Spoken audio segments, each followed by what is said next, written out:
நமஸ்காரம். உங்கள் அன்பிற்கும் அபிமானத்துக்கும் வித்யாபுத்திரன் பிஆர் ராஜா குளத்துலேருந்து பேசுகிறேன். இது என்னுடைய 265வது வீடியோ.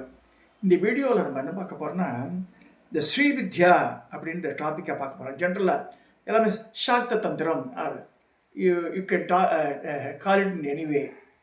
இதில் மெயினாக இந்த குரு பரம்பரான்னு ஒன்று வருது. இந்த குரு பரம்பரா இப்போ பேச போகிறது இந்த ஸ்ரீவித்யா. ஸ்ரீவித்யாவினுடைய பிரதான தேவதை யாருன்னா லலிதா பரமேஸ்வரி. அவளுக்கு ராஜராஜேஸ்வரி புவனேஸ்வரி அப்படியோட கூப்பிடலாம். இதுதான் ஸ்ரீவித்யாவின் பிரதான தேவதை. இப்போதான் லலிதா தான். அந்த காலத்தை படம் லலிதாம்ப சிம்மாசனம் உட்காந்துருக்க. அவள் கீழே சிம்மா இருக்கு. இங்கே கட்டிற்கால பிரம்மா விஷ்ணு ருத்ரன் ஈசானன் அவள் இருக்க. இந்த பக்கத்தில் விநாயகர் கணபதி இருக்கார். லக்ஷ்மியை சரஸ்வதியை சாம்பரை வீசுகிறார். சதாசிவன்ற படுக்கையில் அம்பாள் அமர்ந்திருக்கான்னு வருது.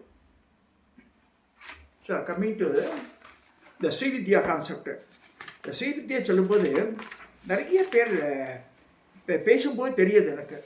பெங்களூர்லாம் இந்த மந்திர உபதேசம் பண்ணி தர ஸ்டார்டிங்கில் கணபதி பாலே ஆரம்பிக்கிறோம். 50,000 20,000 அப்போல்லாம் சார்ஜ் பண்ணுறார். அது மாதிரிலாம் சார்ஜ் பண்ண சொல்லி எங்கேயுமே சொல்லப்படலை. அதாவது ஒரு இன்ஸ்டியூஷனுக்கு ரன் பண்ணுறதுக்கு பணம் தேவை, அது வேறு. பட் இது மாதிரி சுவாமியை விற்கக்கூடாது. என்னோட மெயின் பிரின்சிபல் என் குருவெல்லாம் ஒரு நாளுக்கு அடுதில்லவா. நம்ம எதாவது வச்சுட்டு வந்தாலும் உண்டு. எதாவது கேட்டானே 1,000 ரூபா வச்சுட்டு போகுதுவா அந்தம்மா. உண்மையாகவே நான் கண் கூட பார்த்துருக்கேன். எத்தனையோ பேர் கேஷ் வச்சுட்டு போவா, புடவை வச்சுட்டு போவா, அப்படியே இருக்கும்.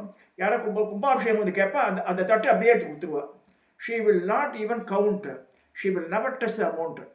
அப்போ கண்ணார பார்த்து என்ன சொல்கிறாங்க, குருன்றது அப்படி இருக்கணும். ஸோ என்னுடைய குருவிலேருந்து ஆரம்பிக்கிறேன் நான். சம்பகா அம்பான்ற பேர். இந்த லக்ஷ்மி ஸ்ரீமதி லக்ஷ்மி சந்திரமௌழி. பாரியான சரீரம், நேரமாக இருப்பான். மகாலட்சணம். அப்படியே அந்த சேரில் உட்காந்துருந்தேன்னு வச்சுக்கோங்களேன், அப்படியே எல்லாரும் நமஸ்கரிப்பா. எனக்கு தாத்தா அந்த 95 வயசு இருக்குது. இந்த அம்மாவுக்கு அப்போ 60 வயசு. 95 வயசு கழவை அப்படியே சாஷ்டாங்க நமஸ்காரம் வருவார். அப்படியே அவளை பார்த்தா இந்த அம்பாள் அதாவது இந்த ரௌத்திரமே இருக்காது, சாந்தம் இருக்கும். குரல் வசதி பேசினாலே பிடிக்காது அவளுக்கு. ஏன்பா மூஞ்சில் அடிச்சா மாதிரி வந்துடான்னு சொல்கிறேன். இனிமையாக பேசணும். வேறு உத்திரன் சம்மகம் சொல்கிறது அவ்வளோ அழகாக இருக்கும். பாத்தில் கிட்டத்தட்ட 20-30 பசங்க செல்வா பேச்சுலர்ஸு. காதுக்கு அவ்வளோ இனிமையாக இருக்கும். தேவி மகாத்மியம் கிட்டத்தட்ட 1 ஹவர்லேயே முடிச்சிடுவா 7 ஸ்லோகத்தை. அதெல்லாம் அற்புதமான இதற்கு அனுபவிச்ச வாழ்க்கை தெரியும். எனக்கு பை அம்பாளுடைய கிரேஸ்னால I got her as my guru. Shri குருவா அந்த மஞ்சா என் மேலே அவ்வளோ அம்மா பாட்டும் வாஞ்சியாக வச்சுட்டுருப்பாள். ஆஃபீஸில் தினம் 3 மணிக்கு வந்துச்சு, மாமி இன்றைக்கி என்ன பண்ணியிருக்கேன் மேலே பாருங்க. மாடியில் இருக்காவ. சில நிறைய சிஷாலாம் வருவா. அடமா வைக்குவா. வாத்து வெண்ணெயை போட்டு கொண்டு வாங்குவா. நல்லா சொட அடைய வெண்ணெயோட வெள்ளத்தை ரெசிக்கி அதோட பிளேட்டில் வரும். காஃபி கொடுப்பா. எதுக்கு சொல்கிறேன்னா, ஒரு சிஷ்யன் 4 மணிக்கு 5 மணிக்கு வந்திருக்கான், இவன் சாப்பிட்ருக்க மாட்டான். எதுவும் ஆஃபீஸ் டைம் முடிஞ்சு அப்படியே வருவேன் வெண்டர் விசிட் போயிட்டு. அதாவது அந்த வாஞ்சை இது ஏன்னா ஆம்பளை குரு பொம்பளை குரு எடுக்கும்போது, பெண்மணியாக இருக்கும்போது இந்த தாயார் ஸ்தானம் இருக்கும். அந்த இது இருக்கும். தாயாருக்கு தான் ஒருத்தர் ராத்துக்கு போகிறோம், மாமி இல்லைன்னு சொல்லுங்க, காப்பி கூட கிடைக்காது உங்களுக்கு. ஜென்ரலாக சொல்கிறேன். ஸோ இப்போ ஜென்ட்ஸ் போய் போட்டு தர மாட்டேன். இது நார்மல் ப்ராக்டிஸ். இது நான் போடுவேன்னா இப்போ ஜென்ரலாக சொல்கிறேன் நான். அந்த தாயார் ஸ்தானத்தில் இருந்து ஒவ்வொன்றும் நம்ம இதெல்லாம் குறையெல்லாம் கேட்டுட்டு அதுக்கேற்ற மாதிரி ப்ரே பண்ணி அதை சால்வ் பண்ணுவாள். வெளிநாட்டிலேருந்து ஆஸ்திரேலியானு அமெரிக்கானு நிறைய ஃபோன் கால் வருவோம். யாருக்கிட்டையும் செல்லுன்னு விடவே மாட்டேன். அப்போ 2 நாள் கழிச்சு பார்க்கலாமே, இப்போ ஞாபகம் வச்சுட்ருக்கேன், நான் அம்பாள்கிட்ட ஜபம் பண்ணிட்டு சொல்கிறேன்னு. அந்த மாதிரி இப்போ இந்த சாக்த தந்திர உத்பவமும் உபாசகர்களும் டாபிக் வருது. அது எப்படின்னா, சாக்த நூல் தந்திரத்துக்கு ஸ்ரீவித்யா என்ற பெயர். ஸ்ரீவித்யான்னு அதான் சாக்த, அதாவது ஷௌரம்னு சூரிய வழிபாடு. கானாபத்தியம்ன்றது கணபதி வழிபாடு, கௌமாரன்றது முருக வழிபாடு, சைவம்ன்றது சிவனை வணங்குறது, வைணவம்ன்றது பெருமாளை வணங்குறது, இதெல்லாம் இருக்குது. இல்லை சாக்தம் தான் அந்த சக்தி வழிபாடு. ஸோ இது அதில் வருது. இதில் என்னென்னா ஒன்றும் பார்க்கணும், சிவன் கோவில் பட்டரில் பட்டர்ன்னு சொல்கிறோம். அது எப்படி வந்து சொல்லப்படுறது இல்லை. இந்த ஸ்ரீவித்யானது பரமேஸ்வரனால் தன்னுடைய பிரகாச விமர்ச ரூபமாக சிவசக்தி ரூபங்களையும் குரு சிஷ்ய பாவமாக இருந்து கொண்டு வெளிப்படையாக சொல்லப்படுகிறது. குரு சிஷ்ய பதே சித்வா வைவமேவ சதாசிவ பிரஷ்னோத்ர மதேர் வாக்கிய தந்திரம் சம்மவதரையாத் இதனையே சௌந்தர்யத்திலே சொல்லியிருக்கிறது. அம்பிகை பஞ்சதசி வித்தை வித்தியை ஸ்ரீ பரமசிவனே இந்த பூவுலகில் பிரகாசிக்க செய்தார் இருக்கு. அதான் பட்டாரிக்காரன் பேர் அவருக்கு. இவளுக்கு பட்டாரிக்கான் பேர். பரா பட்டாரிக்கான்றது லலிதா மகாத்மர் சொல்றது. அதை வந்து உபாசனை பண்ணது யாரு? பரமேஸ்வரன் உபாசனை பண்றாரு. நல்லா புரிஞ்சுக்கணும். இப்போ வந்து நமஸ்காரம் பண்ற அதெல்லாம் கரெக்டு. அந்த உபாசனை என்ன வந்து இந்த சகசிராட்ச வித்யா கடைசியில் வரும்போது மகேஷ மாதவ வித்யாத்ருன்னு பிரம்மா, மகேஷ மாதவ வித்யாத்ரு மன்மத ஸ்கந்த நந்தி இந்திர மனு சந்திர குபேர குரோதப்பட்டாருக்கு அகசிய வித்யாத்மிகேன்னு முடியாது. 12 பேர் வரும் அதில். ஸோ சிவசக்தி அருளப்பட்ட சாஸ்திரதந்திரமான 64 உபவாசித்து பயன்பட்ட யாருன்னா மனு, சந்திர, குபேர, லோபாமுத்திரச்ச, மன்மத, அகஸ்திராக்னி, சூரியச்ச, இந்திரஸ்கந்த, சிவஸ்தத, குரோதப்பட்டாரகா தேவியா துவாதசாமி உபாசகான் வது. மனு, சந்திரன், குபேரன், லோபாமுத்ரா, மன்மதன், அகஸ்தியர், அக்னி, சூரியன், இந்திரன், ஸ்கந்தன், சிவன், குரோதப்பட்டாரக என்ற துர்வாசர் என்ற 12 பேர்களும் ஸ்ரீவித்தியை உபாசித்து பயன்பெற்றவர்கள் சொல்லப்படுறது. பிரம்மா விஷ்ணு ருத்ரன் சந்திரன் சூரியன் அக்னி வாயு அஸ்வினி தேவர்கள் அஷ்டவசுக்கள் விஸ்வதேவர்கள் சாத்தியர்கள் மகேந்திரன் வருணன் பூமி தேவி திக்பாலகர்கள் பசுக்கள் நட்சத்திர தேவதைகள் நவகிரகங்கள் நதிகள் சமுத்திரங்கள் வித்யாதரர்கள் தபோதனர்கள் நாகர்கள் கருடன் கந்தர்வர்கள் அப்சரஸ்கள் முதலானோர் ஸ்ரீதேவியை சோத்திரம் செய்து ஸ்ரீதேவியின் இங்கே லலிதையை குறிக்கிறது. அவர்களுக்கெல்லாம் பயனடைஞ்சான் இருக்கு. அமாவாசையை பௌர்ணமி அபிராமி பட்டர். அவர் வந்து பூர்ணாரலை பெற்றவர்.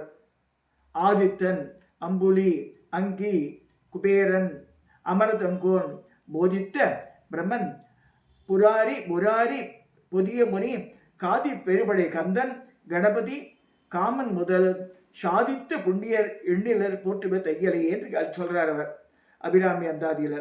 வடநாட்டில் சாக்த முகுதியா அந்த காலத்து அங்கே பாமாச்சாரம் அது வந்து அது மாற்றி சமயாச்சாரம் இதுவாக மாற்றுறது ஆதிசங்கரன். அதில் வந்து எல்லாம் இந்த பஞ்சமகாரம் இருக்கு. மது, மாமிசம், மைதனம் செக்ஸு. மது, மாமிசம், மைதனம். அப்புறம் வந்து மச்சம் மீன். அது வந்து முத்திரை. இது வந்து பஞ்சமகாரம்னு சொல்லியிருக்கு. வாமாச்சாரத்தில் உண்டு. இதில் வந்து நம்ம இதில் வைதிக இதில் வந்து சமயாச்சாரத்தில் அதெல்லாம் கிடையாது. வடநாட்டில் பிரபலமாக இருந்த சக்தி வழிபாட்டை தென்னாட்டில் அறிமுகப்படுத்திய பெருமை பாசுரானந்தநாதர் என்ற பாஸ்கராச்சாரியர் என்று சொல்லப்படுறது. பாஸ்கராச்சாரியார் இவர்தான் பாஸ்கராச்சாரியார்.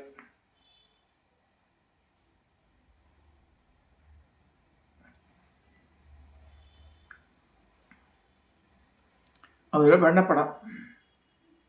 இது மோகன் குருஜியோட இதில் இன்விடேஷன் முன்னாடி இருந்தது.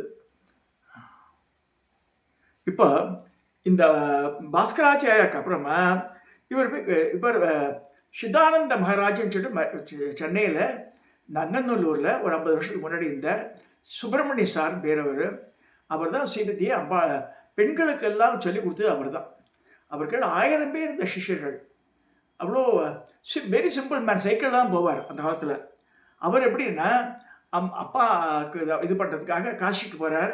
காசியில் மகோதய புண்ணிய காலத்தில் he is able to meet a person who is an அவதூதி. அவர் தான் குஹானந்தநாதர்.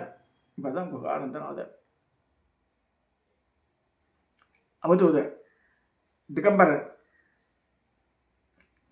இந்த குஹானந்தநாதர்கிட்ட இந்த சிதானந்தர் போய் பாடம் படித்தார்.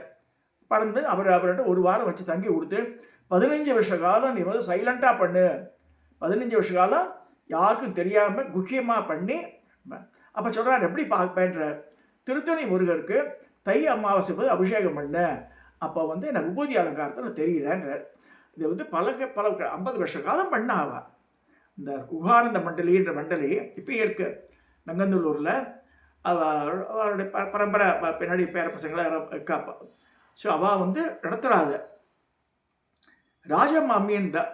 அவள் அந்த லலிதா பாஸ் அதுக்கு வந்து இந்த பாஷ்யம் எழுதினா. கணபதி கணேச சாஸ்திரிகளை அவர் போட்டு அதுலேருந்து எடுத்து அது கொஞ்சம் மாடிஃபை பண்ணி கொஞ்சம் எலாபரேட்டாக பண்ணான். தான் குஹானந்த மண்டலியோட எம்பளம். அது காமாட்சி இருக்கும். காமாட்சிகள் லலிதைக்கு என்ன பார்த்தீங்கன்னா மிச்சம் எல்லா எதுவும் 4 கரங்களை பாசம் அங்குசம் அந்த புஷ்ப பானமும் கரும்பும் இருக்கும். ஆனால் லலிதையாக வரும்போது ஒரு காலை தொங்க விட்டுருப்போம், வீராசனத்தில் உட்காந்துருப்போம். காமாட்சி 2 காலையும் மடிச்சு உட்காந்துருக்கா, பத்மாசனத்தில் இருப்போம் காமாட்சி. இதான் கால் மட்டும் தான் வித்தியாசம். All other things are common, அதுவும் தெரிஞ்சுக்கணும்.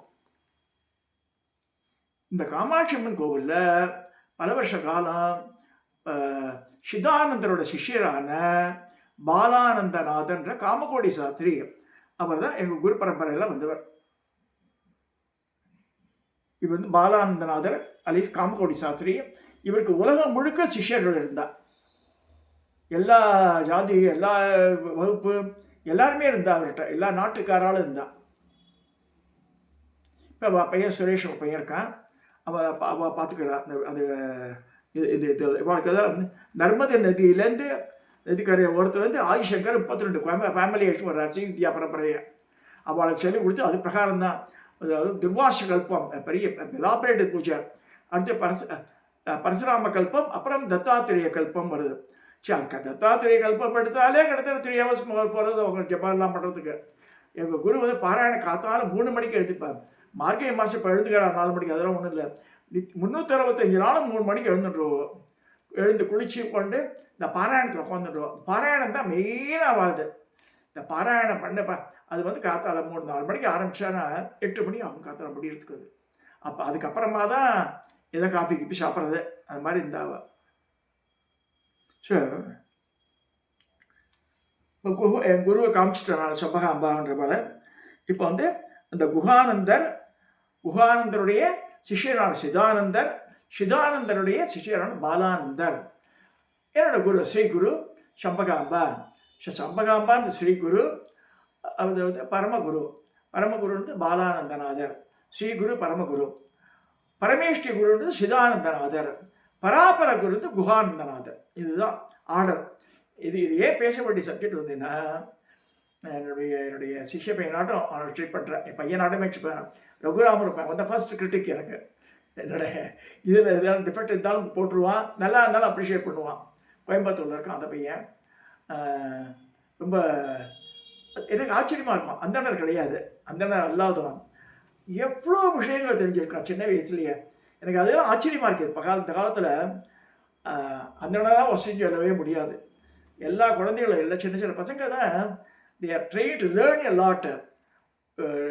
2 days முன்னாடி ஒரு பையன் கல்யாணம் ஆனவன் தான். ஒரு 15 வயசுக்குள்ளே தான் இருக்கும் அவனுக்கு. Is in Bangalore. Now is working at home and Erode. Nathan பேர். அவன் தான் நர்மதா மாடலிங்கெல்லாம் அனுப்பிச்சிச்சானாங்க. அந்த பையன் வந்து இது பராசோடசி அப்படி அது போய் கேட்டுருந்தான். இது பராசோடசி பற்றி கேட்குறேன். நான் எடுத்துக்கல, பொய்யே சொல்லணும். நான் வந்து கப்பலில் இருக்கும்போது பஞ்சதசியோடு நிறுத்திட்டேன். சௌபாகிய பஞ்சதசியோடு நான் வந்து இதுவே சோடசிக்கேன்னு போகல. ஏன்னா திரும்ப திரும்ப ஸ்ரீவித்யா கர்மத்தில் சொல்கிறேன், எல்லாருக்குமே சொல்கிறாரு. It's lesson for everybody. சோடசின்றது என்ன 15 எழுத்து 16 எழுத்து. பஞ்சதசி தான் பல புராணங்களில் பல இதில் வந்து சாக்த நூல்கள் அதுதான் வசதியாக சொல்லியிருக்கு. அதில் சௌபாகிய பஞ்சதசி கொஞ்சம் ஓம் ஐம் ஹ்ரீம் ஸ்ரீம் சேர்த்தாலும் சௌபாகிய பஞ்சதசி வந்துடும். பஞ்சதசின்றது கையேய லகரி, ஹசக லகரி, சகலகரி பஞ்சதசி 15 எழுத்து. சௌபாகிய பஞ்சதசி வரும்போது ஓம் ஐம் ஹ்ரீம் ஸ்ரீம் ஐம் கையே லகரீம் க்ளீம் ஹசகலகரீம் சோம் சகலகரீம். இதுதான் சௌபாகிய பஞ்சதசி. ஏன்னா இது டெஸ்டிங் ஃபேக்டர். இது பஞ்சதசி ஒரு குருதசையை கடந்து வந்தால சமட்டியில் அடிச்சு கோல்டு அப்படி இது பண்ணுறாளோ அந்த மாதிரி அடி வாங்கணும் குருதசையில்.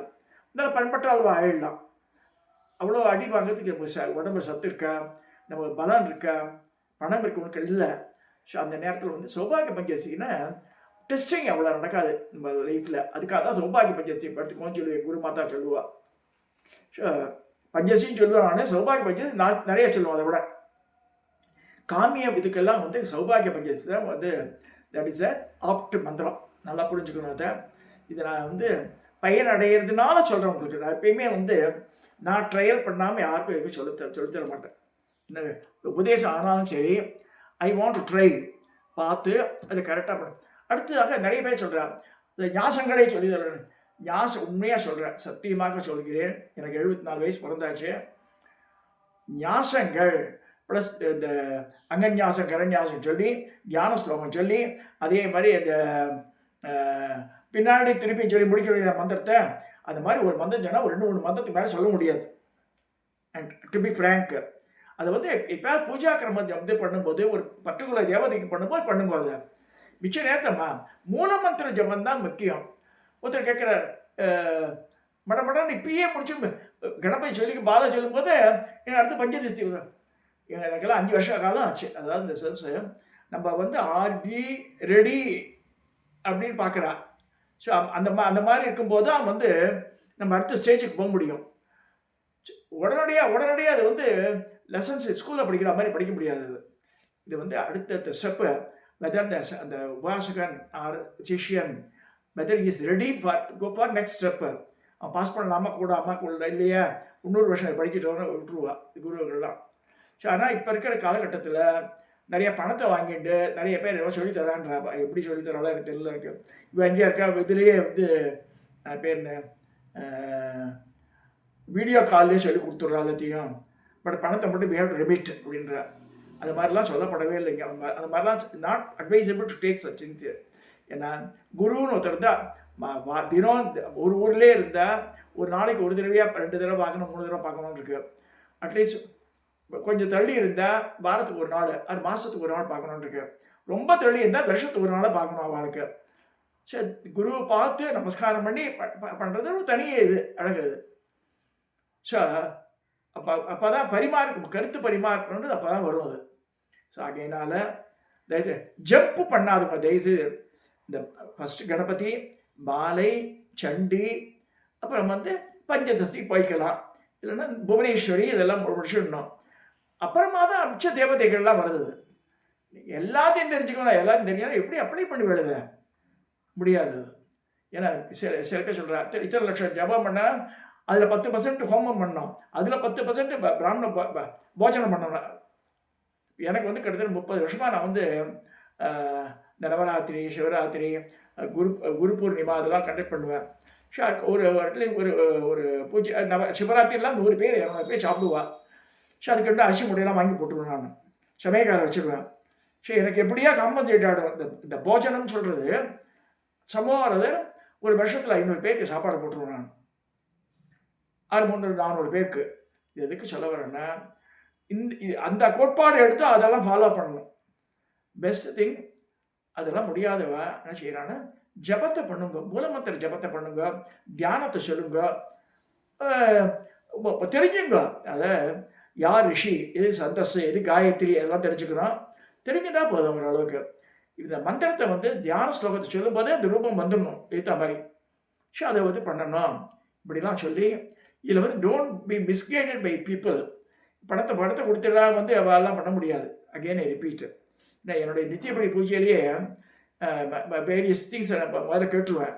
கேட்டு பர்சனல் திங்க கேட்கும்போது நம்ம சிஷ்ய கோடினாம் ஆயுள் ஆரோக்கிய சௌபாகிய பலசி கீர்த்தி பாக்கியத்தான் வேண்டிப்பேன் நான். சிஷ்யர்கள் யாராக இருந்தாலும் சரி அவளுக்கெல்லாம் நல்லது நடக்கணும்னு நித்தியப்படி பூஜையிலே எனக்கு இருக்குது. இதெல்லாம் எதுக்கு சொல்கிறேன்னா அப்போ தான் வந்து அந்த குரு சிஷ்ய பாவனை அப்படி வந்தால் தான் வந்து அவளுக்கு நல்லது நடக்கும். சும்மா நம்ம பணத்தை கட்டினான்னு இத்தனையோ பேர் பணம் கொடுக்குற, சில பேர் பேரே தெரியல, ஊர் தெரியல, நமக்கு எப்படி என்னது பண்ண வேண்டியது? அந்த ஆள் ஃபேஸ் தெரியணும். அதனால சில பேர் ஃபோட்டோ கேட்பேன் நான். இப்போ ரகுராமன்ற பையன் ரொம்ப இளைஞனான பையன், ரொம்ப துடிப்பான பையன், கல்யாணமே வேணாம் இப்படிலாம் சொல்லி தொலைக்காது. அப்பா நல்லா இருக்க, நீ பார்க்குறதுக்கே நல்ல பிஸ்னஸ் பண்ணுற, யூ க்ரோ. கல்யாணம்ன்றது கிரகஸ்தன் தான் வந்து சன்னியாசிகளுக்கெல்லாம் பண்ண முடியும். நீயும் வந்து சன்னியாசியாட்ட உட்காந்துட்டு யார் பண்ணுவா? அப்படி இருக்கக்கூடாது. கிரகஸ்தாசிரமம் இஸ் எ குட் தர்மம், அதை ட்ரை டு ப்ராக்டிஸ் சொன்ன அட்வைஸ் பண்ணேன். இதுக்கு சொல்ல வரேன்னா, குருன்றவா சிஷ்யர்களுடைய நலனுக்காக வேண்டணும், பாடுபடணும். ஸோ நம்ம வந்து சிஷ்யர்களை விட்டுட்ட மந்திரம் விட்டுட்டாலே இவாளை அஃபெக்ட் பண்ணணும், அதையும் சொல்லிடுறேன்.